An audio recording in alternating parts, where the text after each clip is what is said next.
Bonjour peuple congolais, naïndi Golabino Christian Bolabia maman peuple mokonzi peuple souverain. Naé koloba sikoyo par rapport à situation oyo ekangi Congo, situation oyo ezali ko permettre te mboka na biso et avancer.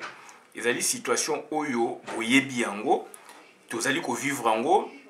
Na sala pe vidéo kala na ba ke donc tozali na tozana état moko virtuel rwandais na kati ya état congolais, c'est-à-dire tellement makameleki leki belé ba vérité pe bani ko malelo. On a essayé un peu de faire des recherches de tomber na ba vérité mouchouchou concernant le Congo. Boye bien parfois boye bien autrement, donc on va te rapporter un peu contribution na biso na eloko wana. Mboka na biso ezali occupé. Donc sur ce point, toyoka na malamu mboka na biso ezali occupé depuis l'arrivée à AFDEL. AFDEL eyaki eye na idéologie politique nango, eye na makambo nango esali ke ba occupé mboka na biso. Et état virtuel tolobaka elingi koloba nini puisque mboka nyonso tout tant ba parler na état État ezala na ba élément constitutif nango, ba élément oyo ezana kati ya état neti population, territoire et puis gouvernement et ba tumusu pe doctrine musu ba loi et toloba pe yango bandakala, donc c'est-à-dire mboka boko koza na superficie na bino population mais mibeko ezo bima na kati ya parlement, mibeko yo ezali na kati ya constitution. Est-ce que ba mibeko wana ezali l'état, ezali aspiration na bino? C'est ça la virtualité même ya état. Donc c'est-à-dire batu baye ba occuper mboka baye na accord, ba accord secret ba signa et bon il faut boye ba accord ou ba accord secret ezalaka na politique. Ba benga on peut parti secret. Il faut bo tchango na mutu. Quand nous faisons la politique na kata activisme politique, il faut toye bake ba parti secret ezalaka oye échappaka na contrôle ya batu. Groupe molinganga moko boye ba yebi ke makamto sala ezalaka boye. Eza boye. Donc ba bimis le roi doublon. Tozali na deux états. Un état dans un état oyo yebi ndeko. Donc toyebi ke Congo na biso superficie toyebi, population toyebi, territoire toyebi, mais batu ba rwandais. Donc Hippolyte Kanambe AFDEL tango yaki, donc ba koti ba incrusté, voilà, ba incrusté. Ba koti si yango na kati ya état congolais. C'est-à-dire oyo yonde kolingi ko yeba, olingi ko mona Congo oyo yebi. Mais bango baza ko fonctionner ndengo yozo yeba te, c'est ça un autre état incrusté na kata Congo. Et outi Rwanda eye ekoti. Ekoti pe na batu pe oyo bazali pe ko diriger yango. Oyo bazali ko actionner sur le terrain. Donc on a des institutions nyoso. Et par rapport à quoi? Par rapport il y a ba accord au ba signa avant ba ya na Congo ba signa na Libanda. On vous parle souvent na ba accord il y a les Mera. Accord il y a les Mera Boyebiango. Ça c'est de 1. Accord il y a les Mera Boyebiango. Deuxièmement, accord il y a les Mera, donc il y a AFDEL. C'est que AFDEL et Kota. Tokozo ma souming ming pour la quantité. Accord moussou sezali tant AFDEL ba bengani après près donc ba bengani AFDEL organisation d'élection même salami kanamba bimaki ndenga bimio na président de la République, la troisième République. Après ce qu'il y a accord il y a CNDP. Accord il y a CNDP. Après accord à CNDP soit disant ba bomiango mais accord moussou donc et bimaki il y a M23. Donc accord il y a CNDP ngelo banini. Par exemple, donc accord et DPLI, accord il y a le 23 mars 2009. Et il a été signé par côté de Bussoba congolais, côté donc au gouvernement congolais, puisque Kanambe, jusqu'à la preuve du contraire, Libanda, Azali président congolais et Mbokeza dans le gouvernement, et c'est le ministre des Affaires étrangères Moutou a signé qui accord wana. Na présence, il y a un témoin, un ancien président, un témoin donc il y a organisation, il y a unité africaine, donc il y a Union africaine, et donc un ex-président africain Olusegun Obasanjo, ex-président nigérien, akufite azali, a se reconvertissa na ye na donc na koboko la basoso bani tout le monde a même na ba internet. Président wana bozali na kata Nigeria ba congolais bolimbo mona vérité boyoka vérité pardon bokene botu na ye. Il était témoin oculaire tant ba signé ba accord ya gouvernement congolais na CNDP. Et Moutasignan donc oui Bruno Tshibala. Non, pas Bruno Tshibala. Raymond Tshibanda. Pas Bruno Tshibala, pardon. Donc Raymond Tshibanda, ministre des Affaires étrangères. 2009. A signé l'accord et puis président Olusegun Obasanjo, ex-président nigérien, donc témoin oculaire, il y a Union africaine. Alors, un intellectuel a signé accord en Némoana. Il y a un autre qui s'appelle Mwanda Mouyakor et c'est un Congolais, Andimaki Zalawana, a comme ministre pour cautionner à venir Yamboka, puisque Batindi na ba Rwandais, puisque Lingia Zalamukonzi. Raymond Tshibanda. Donc, accord il y a CNDP.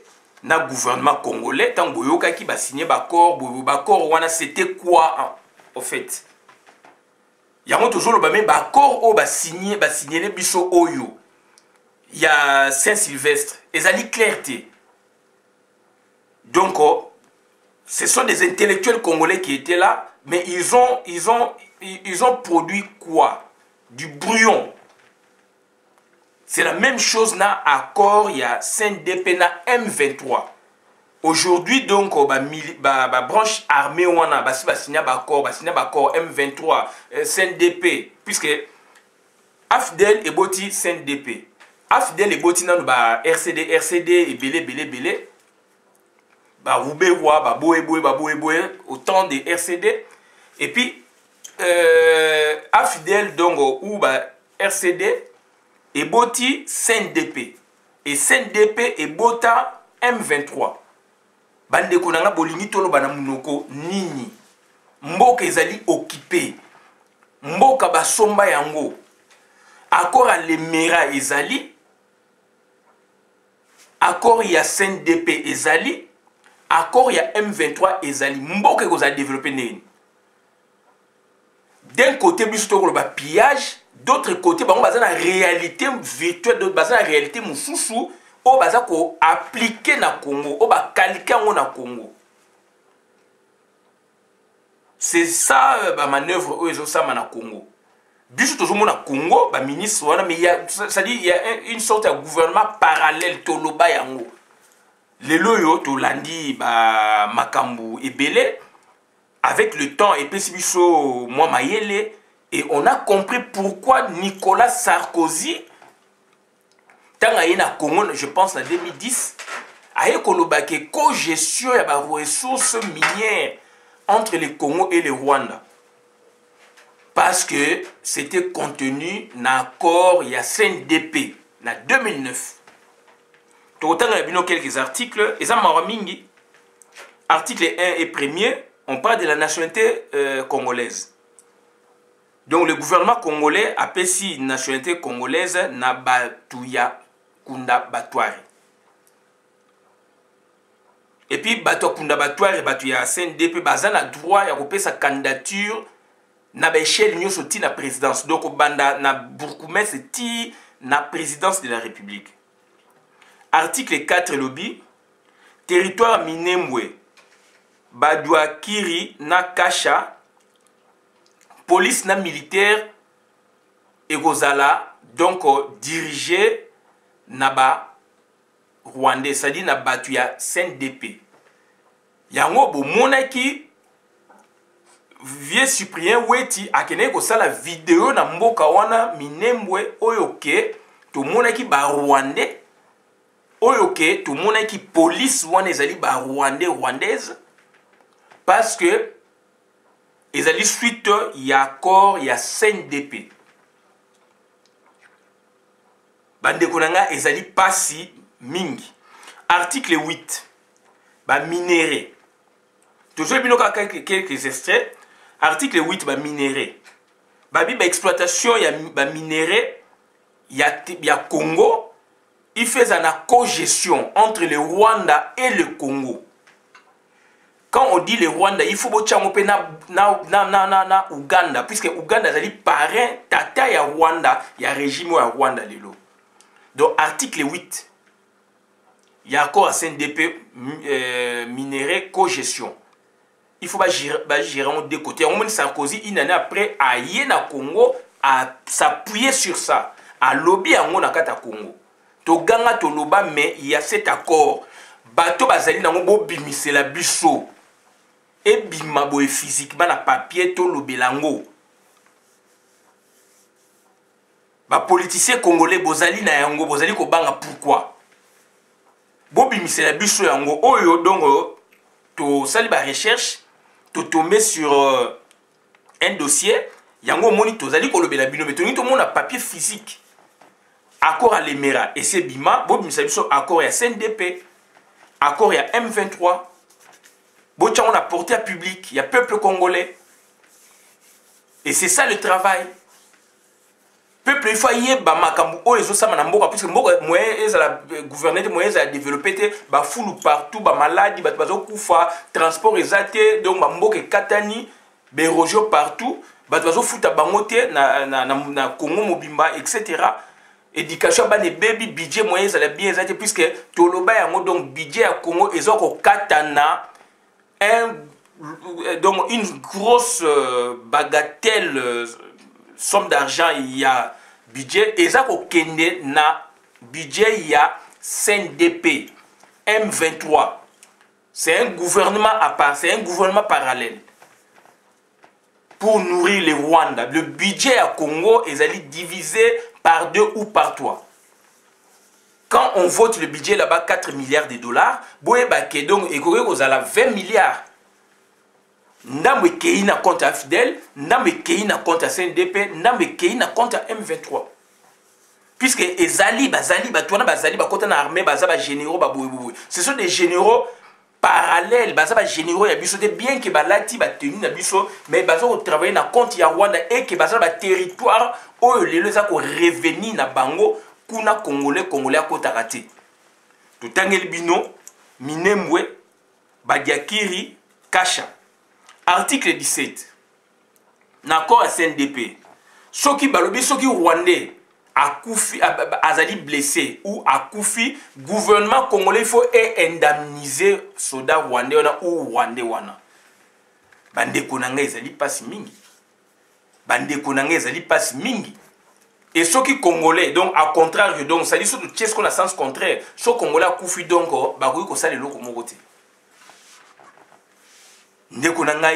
C'est la virtualité politique, c'est la virtualité pour vivre dans le Congo, virtualité étatique. On nous doit incruster un État dans l'État congolais. Incruster un État dans l'État congolais. Puisque l'État va bengi, ils ont pouvoir, ils ont territoire, dans le pouvoir, on voit les lois, ils ont territoire, ils ont la population. Et bango va continuer la population à bango. Pouvoir, donc bango va diriger. Mais bino bo mona ministre de bino na Remoti Banda, ou azaki na ministre affaires étrangères bo mona ba Cheo Kitunu lelo. Il a signé combien d'accords? Combien d'accords secrets Cheo Kitunu le a signé? Ministre de la Défense Boumone est congolais, chef d'état-major Boumone est congolais, Didier Toumame azana pouvoir té. Ayebi ango soka meki baba okangi lokola mona moke ba boumi pays. Ba ministre de Bino bazan est l'autre côté. Ce sont les Roubaix qui dirigent. Ce sont les Bissenimana qui dirigent. Accord, il y a CNDP. CNDP et Boti M23. Et dans l'accord, il y a M23 le Binini. Donc, Rwandais, ko kota na Congolais, donc na Congo, pardon, Rwandais, ko kota na Congo, ndenge balingi. Ko ya ko voter, donc ko ya do baza na droit nyon sur sala. Yango bozo mona ke bazo kanga bango kuna na ba enrôlement ba rwandais facilement puisque ezali na kati ya accord o ba signé ki ba kolakisa bino boyete bomona ka Raymond Tshibanda boyoki na ba RFI ba nini ke a signé accord na CNDP contenu za nini ba lingi kolakisa bino ti ndenge accord ya Saint-Sylvestre ba lingi kolakisa ba tuté tande ba sema ka accord à Saint-Sylvestre sans garde-fou sans parlement alors que ba parti politique surtout IDPS ba membre na bango ba souffrir plus de 30 ans ba lingi ko pesa bango pouvoir te. Or ceux qui ba insister qui bazwa ki députation ba kaboli na parlement ya transition oyo 250 250 par exemple IDPS nga vous allez sous 125 yaye et 125 alingi ko récompenser bato ba travailler na IDPS a comme si bango ba député à travers le monde biloko wana bazali wana te puisque baza komona misolo baza komona ba avantage mususu bango ba régner et non batu mususu il faut ba moisir. C'est ça la réalité. Comment expliquer pour signer accord au bolobi qu'il y a transition dans le monde entier et c'est juridique fonctionnement transition ça ndengwana ba benga même gouvernement tant que cette transition de gouvernement d'union nationale et gouvernement en quoi consiste le gouvernement d'union nationale rien. Simplement la représentativité donc il y a majorité présidentielle. Donc mouvance présidentielle. Donc vous voyez quoi accompagner, vous voyez quoi c'est là misala. Donc jadis donc hier c'était avec les rebelles, ex-rebelles puisque babi faut payer quota. Munde la bi paye fait quota mais makambo est salami wana puisque Obasanjo a kamwe. Abi est-ce qu'un intellectuel peut faire ça? C'est que Raymond Tshibanda salaki. Olegosun Obasanjo a tout ni en tant que témoin à l'Union africaine. Bande konangai, bolingi toloba nini, bande konangai. Wane zali lisusu ke mundele mutache pression. Tozali besclave na kata Congo. To beneli Libye, mais tozali besclave na kata Congo. Ba ministres congolais sont des esclaves. Les gouverneurs congolais, oh ba tche ba congolais. Au bâti, on a gouvernement occupation, ce sont des esclaves.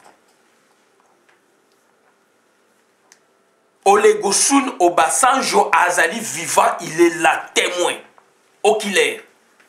Puisque présence, il y a l'Union africaine des Alaki, c'était lui. Atuna Raymond Tshibanda, Tangi, mais un intellectuel peut signer ça. Et a signé, a posé signature pour le gouvernement congolais. Jeannette Kamnambe a vendu na île il y a Seychelles qui toko avec ses domestiques batbazo c'est misala azali na kati ya plaisir Kanambe azali ko seka azali à l'aise ba boy na be esclave congolais bazo c'est ba misala et Raymond Tshibanda un papa a teki mboka pour la ministre des Affaires étrangères. Et bah l'homola qui est dernièrement aligné comme ça là donc scandale. Voilà bande konangai bisomoko tozali ko teka mboka. Et na M23 bon mona ki Mamadou Ndala nenga repoussa ki bango. Baza makasité batouana. Ba ko sele likopa avec les Congolais ba boma Mamadou Ndala. Et l'article M23, il y a CNDP, ce sont les mêmes articles, il y a M23, va intervertir kaka ordre. Bande konangai, ezali pas mingi. Message na zaiki na mwa koloba yangwana. Et nous regrettons éperdument parce que, accord à CNDP, tant que vous signez, moutaye ko signé wana, ezalaki Rwandais, moutaye ko signé ezalaki mundelete. Bien que tokolo baki bato baza en sous-marin, mais bino bo signé bango soko bako s'appuyer na accord. O bino bo signé qui. C'est comme ndenge bo kei donc il y a dossier sur na tribunal. Procès. Donc assignation salami, il faut bo kende bo samba. Ezali contrat judiciaire. Ata avocat na yo aza koloba mabe, ata yo plaignant zolo bano mabe, réseau eza boyé, avocat nani na bata avocat juge azali wana ayebi ke boza na bino à côté a ko intervenaka jamais ezali etali été soki juge akati makambo selon sentiment na puisque alinga favoriser amoni ke mutu wana lobaki bien te ya kende boye donc jugement na un appel soit comme appel bakokasang donc le juge est allé ultra petita au-delà de ce qui lui a été demandé. C'est un contrat judiciaire. Bandeko nangai, il faut te comprendre rapé ba ndeko o ba bengi ba mindele. Puisque Sarkozy tango yé, bien que bako za na sous-marin, bako sa scénario na bango pona yé a lobby que donc pona yé il y a ba pacifier mboka pe koti M23 ba yokani na gouvernement en place et que atangi mikana ba komiona co-gestion pour lui ça lui dit absolument rien.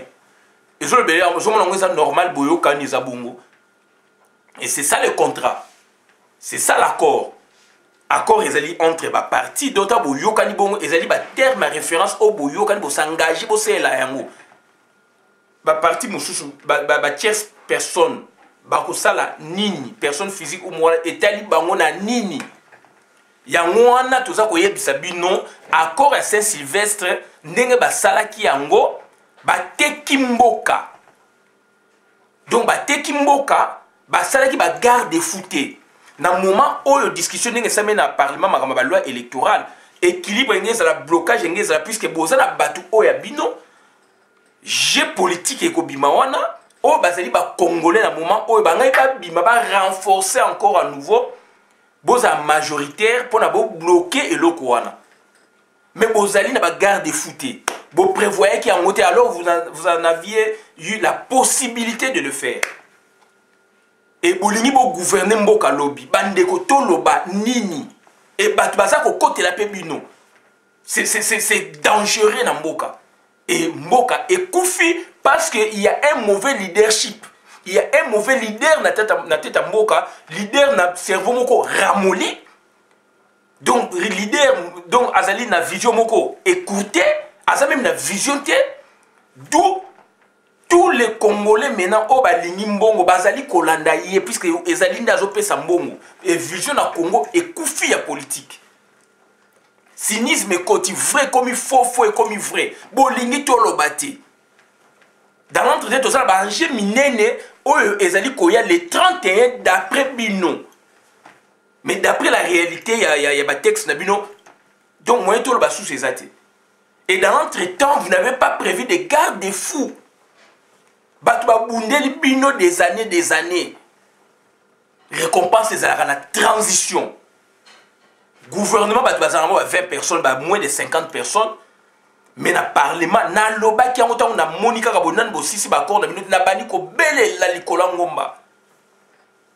Ba prévoir Kaboué, ba prévoir non, vous l'accès Batou le quoi, bois, Batamayele, Batou Bazali, Mayele au peuple congolais a confiance, vous allez battre, vous avez la foi, vous avez travaillé pour le pays. Aujourd'hui, on en est où?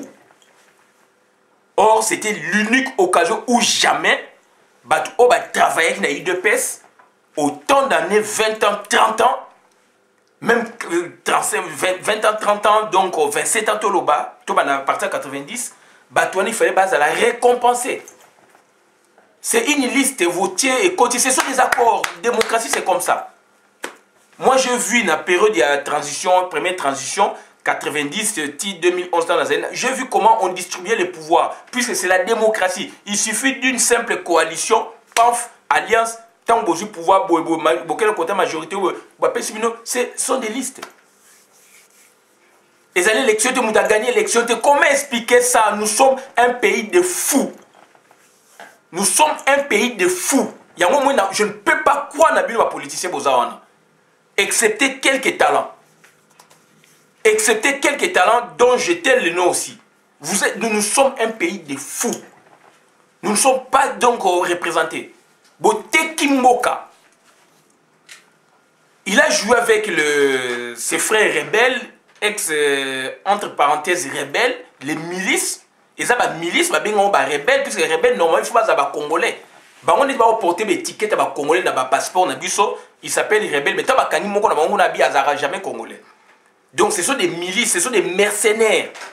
des agresseurs ba yé pour na ba kanga pouvoir ya mboka ba kangi yango et comme je passe la bino ba accord yo mona un agresseur ça l'accord pour na ki akota na gouvernement na bino alors que Laurent Désiré Kabila malheureusement quand il avait compris apporta ka plainte contre le Rwanda et le Burundi réseau ba bomaye Congolais tellement nazali na passe na motema nazali kolela bozali kolanda ngai passe na motema tellement kolanda politicien te défendre mboka na yo to telema bandeko na ngai to bunda pona Congo to lamuka to landa ba politicien wana te ba bomi mboka ba memi biso na chaos ils ont produit le chaos puisque batika la ba régner bazala ba mituka bazala ba mbongo baso ba mapangu babala basi ndeko na ngai telema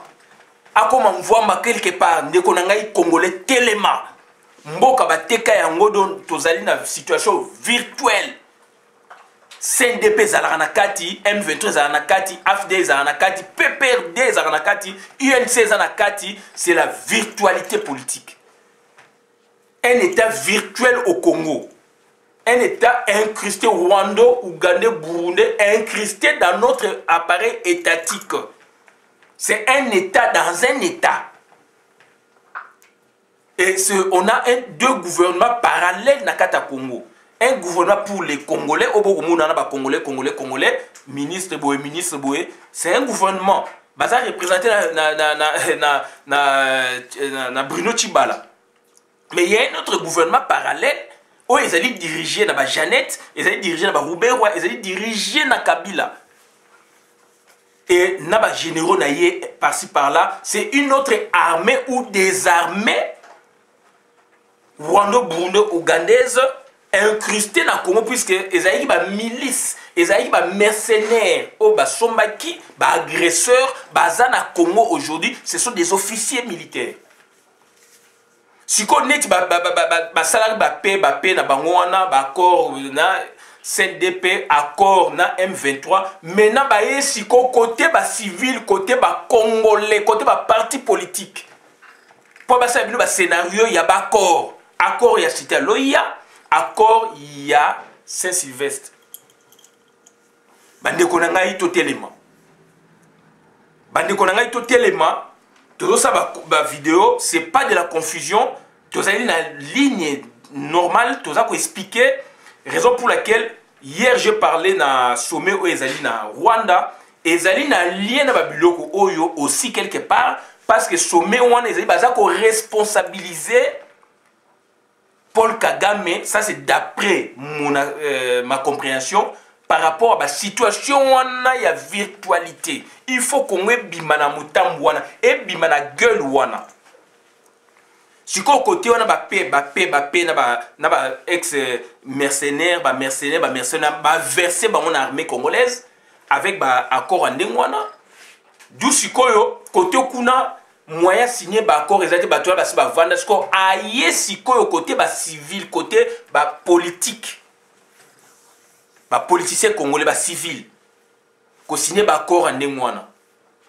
Ndeko nangai, nazan et l'eau kolobate, toko lobati, toko ganga, et tikalika ka détermination, il y a peuple congolais, et puis l'action est à la coordonner, et puis tout ça la donne, na foi dans ce que nous allons faire pour bouter ces régimes dehors, pour bouter ces Rwandais dehors, pour bouter ces Rwandais, Burundais, Ougandais dehors.